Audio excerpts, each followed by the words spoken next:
Esquisito, a gadaria toda, penando a dor do mango com um focinho na água. O campo alagado nos obriga a reza, no ofício de quem leva pra enlutar as mágoas.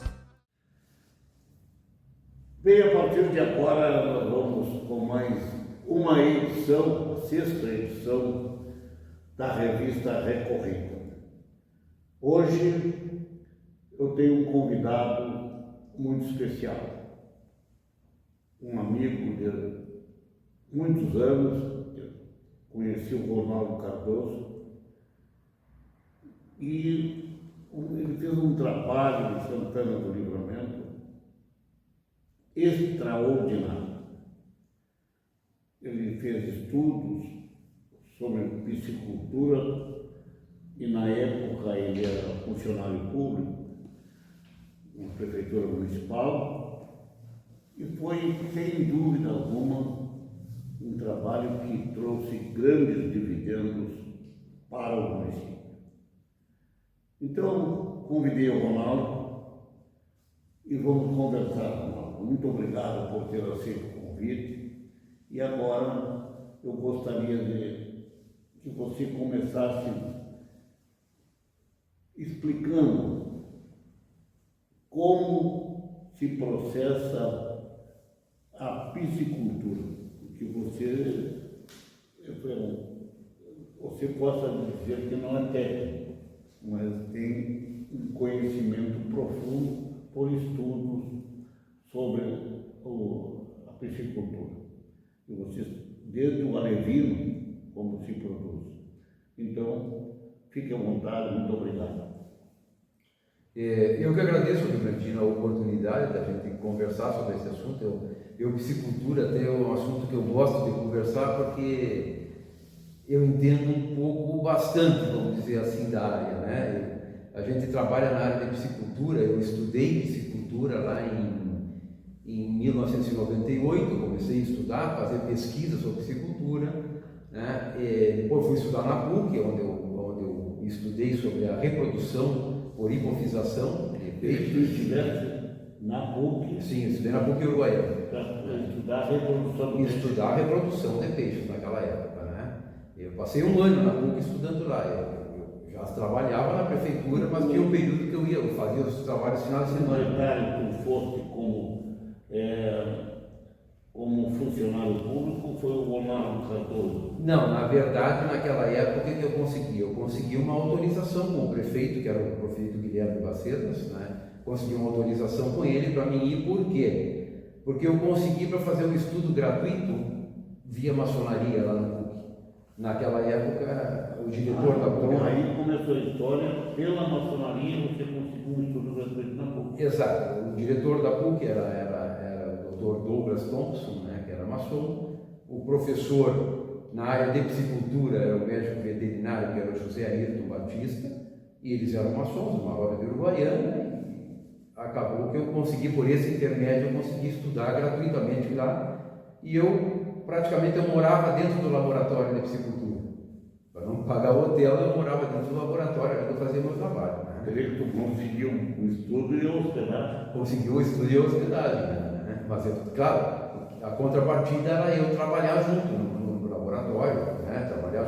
Além de aprender, eu trabalhava junto, eu ajudava, fazia a limpeza, o manuseio todo, com as matrizes, toda aquela parte que é necessária para fazer dentro da piscicultura em si, limpeza de tanques da piscicultura, a captura de matrizes, e hipofização, que é a indução com hormônio, né? Aquele controle, às vezes eu passava a noite inteira controlando a temperatura da água, controlando o movimento das matrizes, porque elas começam a se movimentar diferente quando elas estão por desovar. E o que acontece? A gente tem que capturar a matriz antes de ela soltar a ova na água, senão ela solta a ova na água. Quando ela está pronta, que ela vai soltar a ova, o que tu faz? Tu captura a matriz, pega ela e tu vai fazer a extração da ova numa bacia. Depois tu pega o macho, né, daquela espécie ali, vamos falar em carpa, né? Pega o macho, aí tu extrai o esperma dele naquela bacia, em cima da ova, coloca soro, aí tu vai hidratar aquela ova toda, até ela crescer, que faz todo o manejo para ela poder, depois ela vai para a incubadora para eclodir. Esse é um processo básico de reprodução, né? sem falar em detalhes, mas assim, o mais básico Então, a é esse produção tipo. de alevinos, ela não exige muita técnica e trabalho. Mão de obra dá bastante, porque tu tem que controlar tudo tem um tempo certo. Tu aplica o hormônio, depois tu tem que esperar um tempo certo, controlar a temperatura da água, que aí vai ter um momento certo que ela vai começar a desovar. E antes dela desovar naquele tanque, é um tanque de cimento grande, né? Tu tem que tirar dali e tu vai fazer a desova forçada numa mesa. Vai fazer uma massagem nela até sair a ova, sai a ova numa bandeja. Aí tu solta a matriz de novo, dá um banho nela, né? Um banho com sal nela para evitar qualquer problema, ela vir a morrer depois, né? E aí tu pega um macho, extrai o esperma do macho, bota naquela bandeja e aí tu começa a trabalhar ali para poder fazer a reprodução depois, né? Depois dali ela vai para a incubadora para depois 7, 8, 10 dias começar a eclodir e virar as larvinhas de peixe. Para depois se transformar em alevino, né? Seria uma informação básica, assim, né? Sem maiores detalhes, mas o processo todo é assim, todo é manual. Né? E a partir daí, no momento que se transformou em alevino, aí ela já pode ir. Aí depois já vai para um tanque pequeno, que já foi adubado, né? Que está todo com plâncton, plâncton é aquela coloração esverdeada que tem na água, né? Então ali tu faz uma adubação, tu mantém aquele tanque adubado, aquela coloração esverdeada, sem nenhuma outra espécie de bicho ali dentro, nada, a não ser aquele plâncton, porque o plâncton são micro-animais, né? É o zooplâncton e o fitoplâncton, né? Tem os dois. Aí tu vai soltar as larvinhas ali, elas vão começar a se alimentar e desenvolver. Bom, a partir daí, Ronaldo, que ela vai, quando ela está pronta para ir para o local onde ela vai crescer, pode ser um açude, pode ser uma barragem, como é que é? Ela já pode, esse alevino pode ser colocado em uma barragem? Depois de alevino, sim. No primeiro momento é um tanque pequeno, né? Quando é larva, é um tanque pequeno. Larva ela tem 1 centímetro mais ou menos, né? Tem 1 centímetro para menos. Depois tu só vai colocar depois no açude, que nem quando nós trouxemos para os produtores aqui. Vem na base de 5, 6 centímetros de tamanho, que ela já tem 30 dias mais ou menos. Aí, 30, 40 dias vem o alevino. Já vem com mais ou menos 5 centímetros, aí dá para soltar em açudes. Né? Às vezes os produtores dizem, mas se eu soltar no açude, outro peixe vai comer. Bom, sempre tu vai ter esse problema, porque dificilmente tu vai ter um açude que tenha zero, que não tenha nenhum animal dentro. É muito raro. Primeiro porque um açude é assim, se tu abrir um açude, vamos citar um exemplo hoje, Parque Internacional. Se tu abrisse um açude no meio do Parque Internacional, que não tem arroio nenhum, não tem rio nenhum, não tem vertente nenhum, e tu não botar nenhum peixe aqui, daqui 30 dias vai ter lambari. Qual é a explicação científica? Não tem. Não tem. Não tem. A explicação científica não tem. Como é que surge? Ninguém sabe, ninguém explica. Uns dizem que vem nas nuvens, outros dizem que vem nas penas das aves, cada um diz uma coisa. Mas cientificamente não tem explicação. Não. Aí tu deixa passar 2, 3 meses, tem mais 2 ou 3 espécies de peixes. 6 meses tem 4, 5, 6, 7 espécies de peixe. Ninguém botou. Isso e acontece de ter. Como tem? Não existe explicação científica. O cara dizer, não, vem na pena das garças, da bem-te-vi, não sei, da onde vem não sei. Até existia aquela crença que tinha gente que falava que chovia, vinha nas marrecas. Eu já tive conversa com alguns produtores que disseram, não, mas às vezes chove e tu vai num cerro e quando tu vê lá não tinha água, forma água numa coisa, quando tu vê tem esse peixinho bem pequenininho, ele vem nas nuvens. Não sei. Não sei até que ponto tu consegue acreditar e explicar. Não se consegue explicar cientificamente, né? Não sei se alguém explica, mas com várias pessoas que tu conversa, ninguém consegue explicar. Então, como surge, não sei, mas surge. Tu olha ali e tem peixe. Tu não botou nenhum peixe no açude, ali vai ter peixe. Então, sempre que tu coloca alevino no açude, alguma coisa vai ter. Daqui a pouco tem mussum, tem tartaruga, né? Isso é no campo principalmente, porque vem de outros lugares, né? A tartaruga, por exemplo, ela se movimenta, vem por fora d'água, né? Mas tu pega, por exemplo, como é que surge jundiar no açude, cascudo no açude, traíra no açude, se tu não botou nenhuma. Entende? Mas vai surgindo, vai se formando uma população muito diversificada dentro. Então, sempre que tu bota alevino, alguma coisa tu vai perder. Né? Então, não dá para o cara dizer, tchê, às vezes os produtores perguntam, qual é o percentual que fica se eu botar 1000 alevinos no açude? Não sei. Não tem como dizer, entende? Porque tu tem o predador interno do açude, que são essas outras espécies, né, que podem ser onívoras ou carnívoras, né, ou piscívoras, né? E tu tem o predador externo, que é o bem-te-vi, é o biguá, é o martim pescador, né? É a garça branca. E diz a garça branca não come, não. Bem-te-vi mergulha e pega. Ah, é? Bem-te-vi mergulha e pega. O bem-te-vi, o martim pescador pega. A garça branca, até onde ela entra dentro d'água caminhando, ela pega. Ela não mergulha para pegar. Mas a garça branca caminha na beirada d'água. Até onde ela vai alcançando ali, ela pega os que estão ali. Entende? Pode pegar o lambari, que é muito normal, porque eles formam aqueles cardumes e vêm a manter movimento de água, né? Mas pode pegar o alevino que tu largaste no açude. Então, nunca dá para a gente dizer assim, tu vai conseguir repetir 80% daquilo que tu depositou. Não, não se sabe. Não tem uma explicação, né? Não tem como tu dar esse parâmetro, né?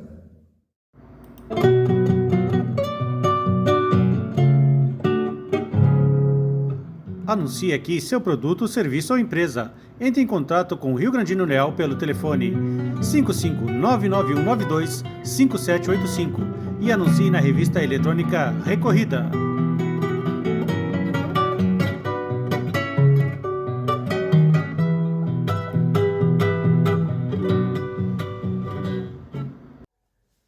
Ronaldo, eu acompanhei um trabalho fantástico que você fez em Santana do Livramento.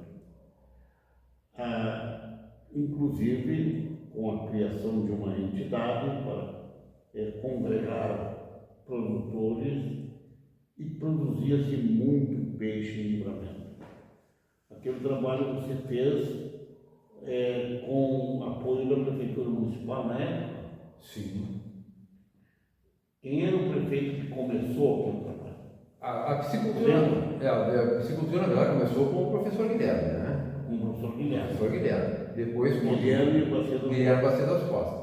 Depois, quando entrou o prefeito Glênio Lemos, ele deu continuidade porque ele era simpatizante da atividade, né? E aí a gente começou a melhorar com outras atividades, né? Fazer tipo consorciado com a criação de suínos, né? Aquele açude, que eu até diria que é uma pequena barragem, lá no local denominado Chácara da Prefeitura, em Santana do Livramento. Ele foi feito na época do Guilherme, não lembro. Não, aquele açude já existia na Chácara da Prefeitura há muito tempo. Aquele açude, eu tenho a medição dele, é 1,4 hectares. Né? É quase 1,5 hectares de açude ali. Porque quando eu estava lá ainda naquela época, a gente melhorou, limpou mais as beiradas dele, ampliou um pouco mais. Por quê? Porque nós construímos 18 tanques abaixo do açude, que era para criar diversas espécies de peixes separados para pesquisa. Ali na chácara da prefeitura, tu também produziste alevino, produziu muito peixe ali. Sim, ali nós produzimos peixe, mas a gente trazia, como a gente traz hoje, né? A gente trazia os alevinos de algumas pisciculturas de fora, que é quem nos abastecia, e nós fazíamos um trabalho de pesquisa ali dentro. A gente nunca produziu alevino com a finalidade de distribuir para os produtores naquela época. Por quê?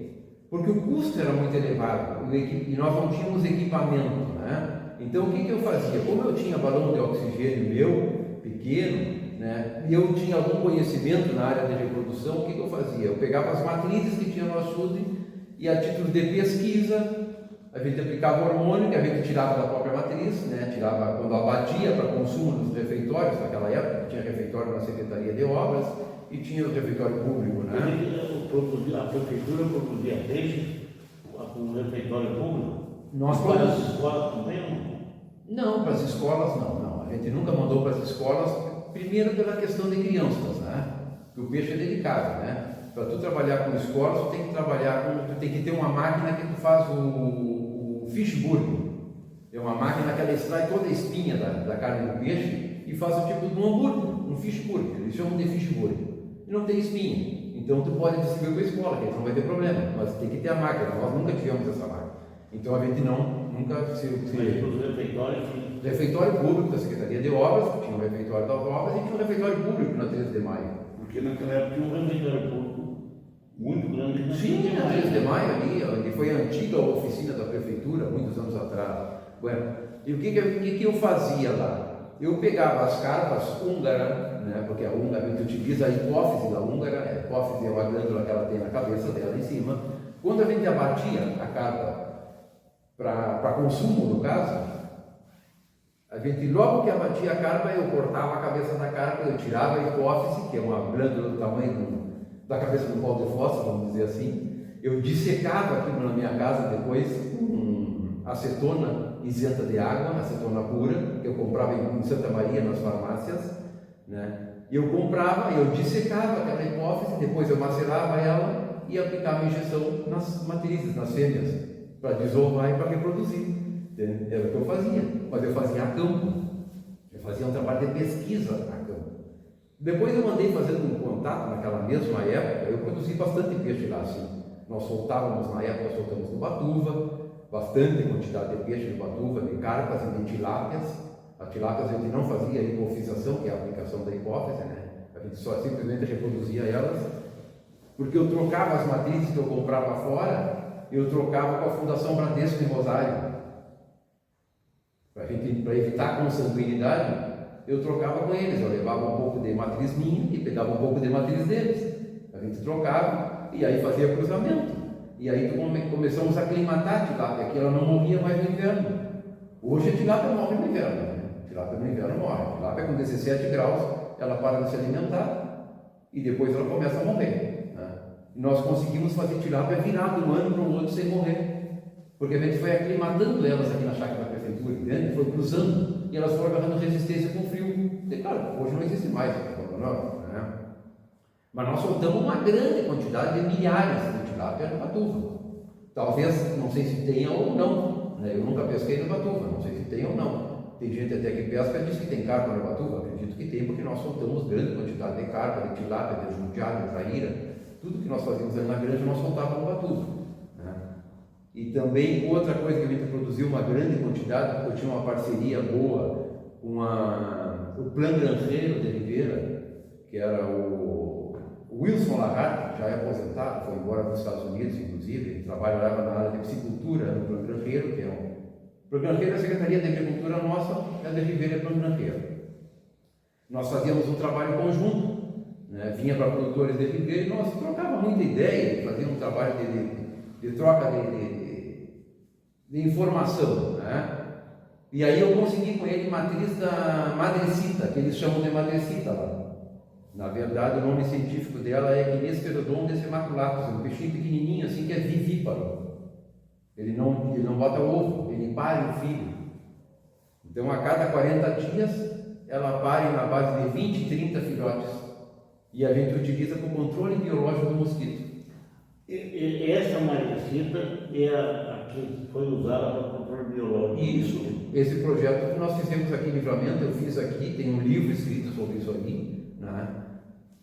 Na época nós mandamos para Caxias do Sul, para a UFS, para a Universidade de Caxias, para Pelotas, para a região de Gramado, para toda a Serra Gaúcha, porque eles têm um problema muito grande lá da incidência do mosquito pólvora, aquele que é um mosquito que atrapalha bastante a parte turística de final de tarde, coisa assim. Sim. E eles começaram a levar daqui de nós gratuitamente, eles iam no carro da prefeitura de lá, buscavam aqui conosco e levavam para distribuir nos córregos dentro da cidade.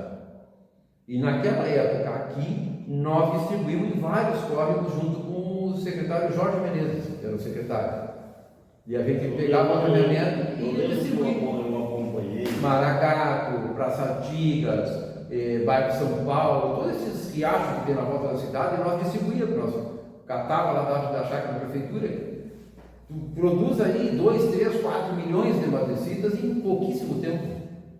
E aí tu solta nesses lugares, esses córregos, ela só se alimenta de larva de mosquito. Por isso que ela controla o mosquito, entende? Porque a alimentação dela básica é larva de mosquito. E o mosquito se reproduz na água.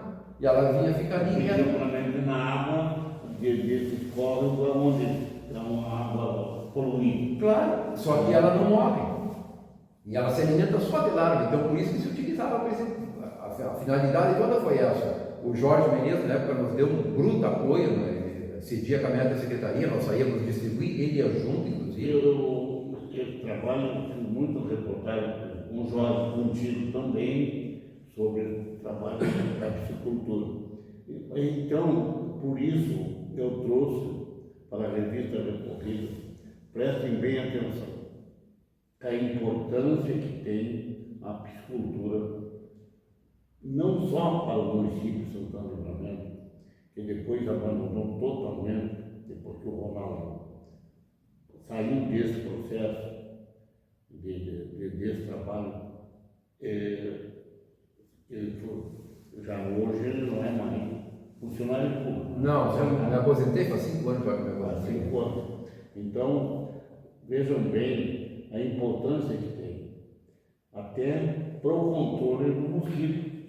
Sim, controle do mosquito. Não só na alimentação, eu gostaria só de um detalhe importante que você falou rapidamente, sobre a questão do aproveitamento do peixe na merenda escolar. Qual era o processo que tem que ser feito? A nossa ideia na época, tanto que tem um abatedor que foi construído lá, a gente organizou na época, nós construímos Construíram um abatedor? Sim, tem um abatedor de peixe na chácara da prefeitura, que foi feito via associação na época.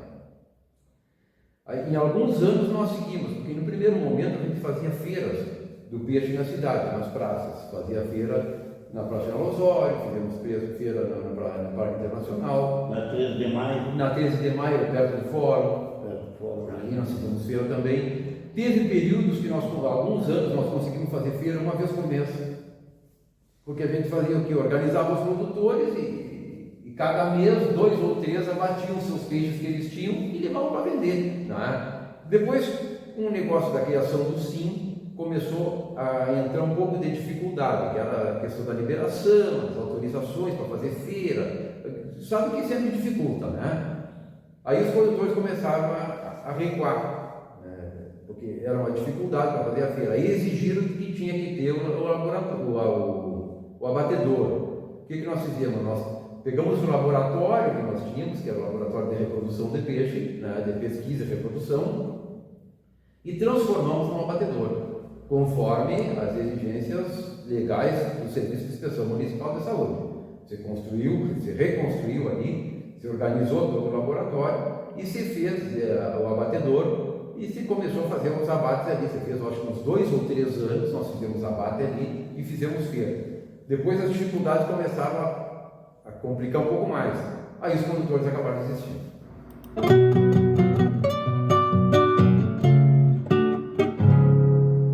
Anuncie aqui seu produto, serviço ou empresa. Entre em contato com o Rio Grandino Leal pelo telefone 55-99192-5785 e anuncie na revista eletrônica Recorrida.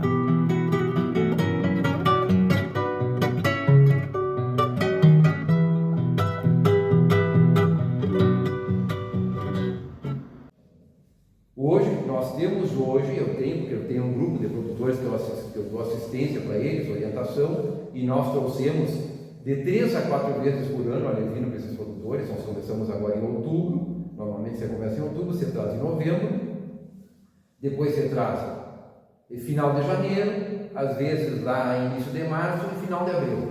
Mas 3 vezes por ano, no mínimo, vem alevinos para Livramento.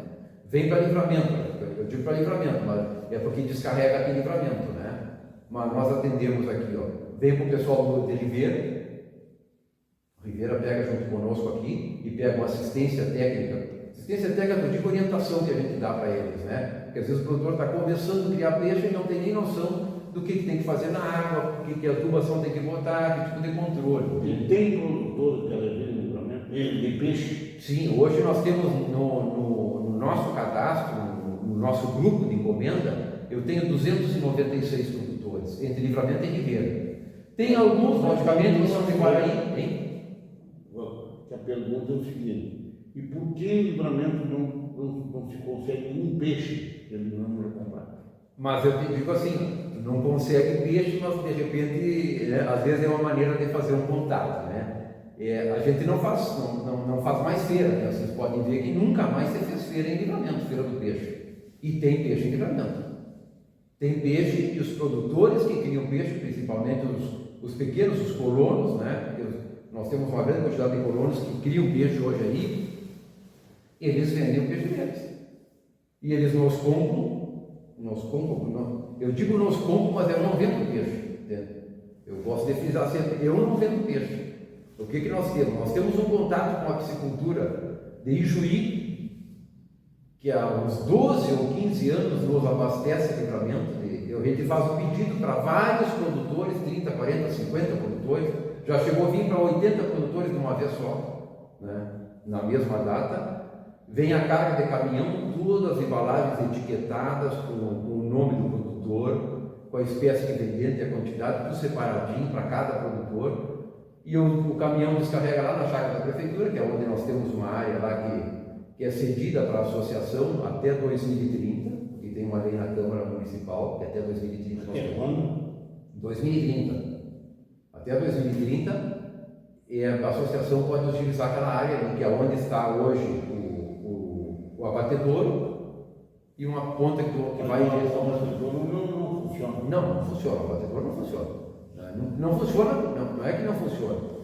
O abatedouro não funciona porque nem o produtor não tem feira. Se tu não tem feira, tu não tem por que abater o peixe, entende?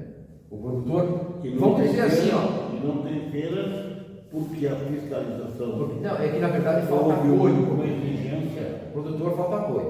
O produtor não tem suporte, hoje não tem apoio da prefeitura para fazer feira. Nós tivemos há muitos anos atrás, nós dávamos suporte de que maneira? Nós organizávamos a feira. Nossa, qual é a prefeitura? Sim, quando eu estava lá, né? Quando eu estava lá. A gente colocava caminhão para ir buscar os peixes dos produtores, trazia para fazer o abate, levava para a feira da praça, ajudava os produtores, encaminhava para fazer exame médico na unidade sanitária, quem ia trabalhar no abate, que era uma exigência do SIM. Isso aí tudo a gente organizava, e nós sempre damos suporte aos produtores nesse sentido. Quando eu saí da prefeitura, bom, aí a coisa parou, porque ninguém mais deu seguimento, né? O segmento que eu segui dando foi dando suporte para os produtores de orientação técnica, às vezes uma visita na propriedade, o produtor quer construir um açude, quer saber aonde é mais adequado fazer, como tem que fazer. Faz um cidadão Ronaldo. Não, isso eu faço, e assim, eu sempre gosto de frisar, eu faço gratuitamente, jamais cobrei de um produtor para ir na propriedade dele. Eu sei disso. Jamais. Já fui até em carro meu na propriedade do produtor para fazer uma visita, ou eles às vezes me pegam na minha casa no final de semana, no sábado ou no domingo, eu vou lá, eu olho, explico para o cara o que pode ser feito, o que não pode ser feito, onde é que é o melhor lugar, e depois ele contrata uma máquina e coisa para fazer o açude, entende? Mas a gente sempre dá essa orientação para o produtor, para ele ter uma noção do que ele pode fazer, porque às vezes a pessoa quer criar peixe e faz um açude fundo, não tem necessidade, entende? O cara diz, vou fazer um açude com 5 metros de fundura. É desperdício. Porque o peixe não precisa mais de 1,40 m. O resto que vai até 5 metros de profundidade é uma reserva técnica de água, porque aquela água que está abaixo do 1,40 m, 1,50 m, é uma água pobre. Ela não tem oxigênio. A água só tem oxigênio onde tem incidência de luz solar. Se tu pega um açude com 6 metros de fundura, é muito bom, com reserva técnica de água. Com estiagem, uma coisa assim, entende? Mas a água boa para o peixe está até 1,5 m, 1,40 m, 1,50 m, que é onde entra o solar. O peixe vai. Ali tem. Diz, como é que o peixe vai para o fundo e pega o anzol? Porque o peixe, a natação dele é para cima e para baixo. Ele vai lá embaixo, pega uma coisinha para comer e vem para cima para respirar. Porque lá embaixo não tem oxigênio. Lá embaixo tem uma temperatura mais quente no inverno do que na flor d'água. E no verão, ao contrário, em cima está mais quente e embaixo está mais fria. Mas ele faz só essa natação dele, ele não mora lá embaixo. Ele respira em torno de 1,50 m de água. É onde tem bastante oxigênio dissolvido para a sobrevivência dele. Depois dessa lição do professor Ronaldo Cardoso, nós ficamos agradecidíssimos. E creio que trouxemos aqui, a quem assistiu, uma contribuição excelente. Inclusive, chamo a atenção daqueles que são responsáveis pelas administrações públicas municipais. Obrigado, Ronaldo. Merecido, não. Eu sempre me coloquei à disposição dos produtores. Quando estive na prefeitura, eu trabalhei na prefeitura há 42 anos. Tá?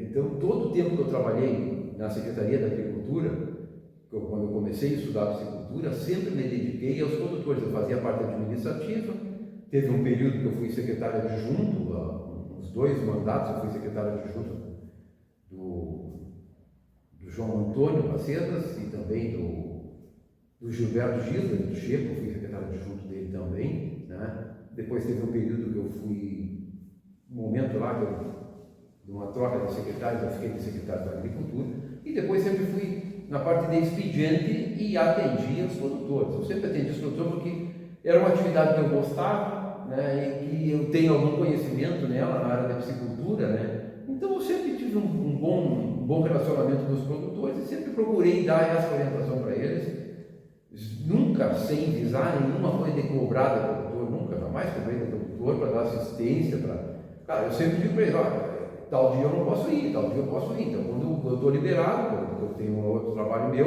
né? Eu estou liberado, não, me pega na minha casa, me leva lá, eu olho lá contigo sem problema nenhum. Né?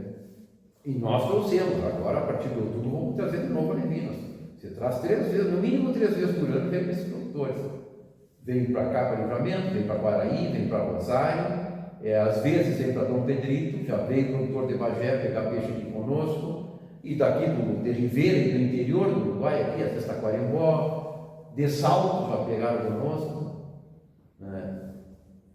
De repente, não pode entrar peixe no Uruguai. Bom, como eles levam, não sei, eles pegam comigo aqui e levam. É uma outra situação. Né? Tu entrega em Livramento. Não, eu entrego aqui. Como é levado para o Uruguai, aí é... Antes eu descarregava o caminhão até na minha casa, porque não era muita quantidade de embalagem. Então eu tinha o meu espaço lá e eu descarregava lá. Mas depois começou a ficar muita quantidade de embalagem. Quando vem 100, 150, 200 embalagens de peixe. Cada embalagem é mais ou menos um travesseiro inflado, sabe? Para tu ter uma noção de tamanho, assim, um travesseiro inflado, 30% de água e 70% de oxigênio. Então é um volume grande. Aí a gente começou a descarregar o caminhão na chácara da prefeitura, no galpão que tem lá, a gente descarrega lá dentro, o produtor vai lá e busca. O dia que chega o peixe, normalmente eu vou 8 horas da manhã para lá, tem um rapaz que trabalha comigo, um outro trabalho meu, que o dia que chega o peixe, ele vai lá para me ajudar, a gente descarrega o caminhão, faz a conferência de tudo que chegou, você faz o pagamento, né, que é os condutores que pagam, né, você faz o pagamento da carga, e depois nós ficamos lá até entregar todos os produtores. Quer dizer, um dia que chega peixe, esse dia eu trabalho com os produtores. Né? Mas realmente é uma coisa que compensa muito, porque te satisfaz para ajudar o produtor. E uma outra coisa, tu vê a gratidão deles, entende? Eu não sou de comer peixe, eu não como peixe, né? Não é que eu não como peixe, mas eu não tenho o hábito de pescar, de comer peixe assim, entende?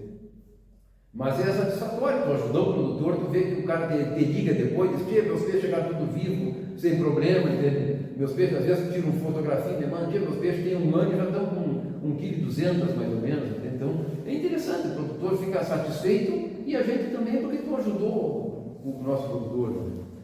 Com certeza. Obrigado, Ronaldo Cardoso, esse abnegado técnico que gratuitamente apoia os produtores fronteiriços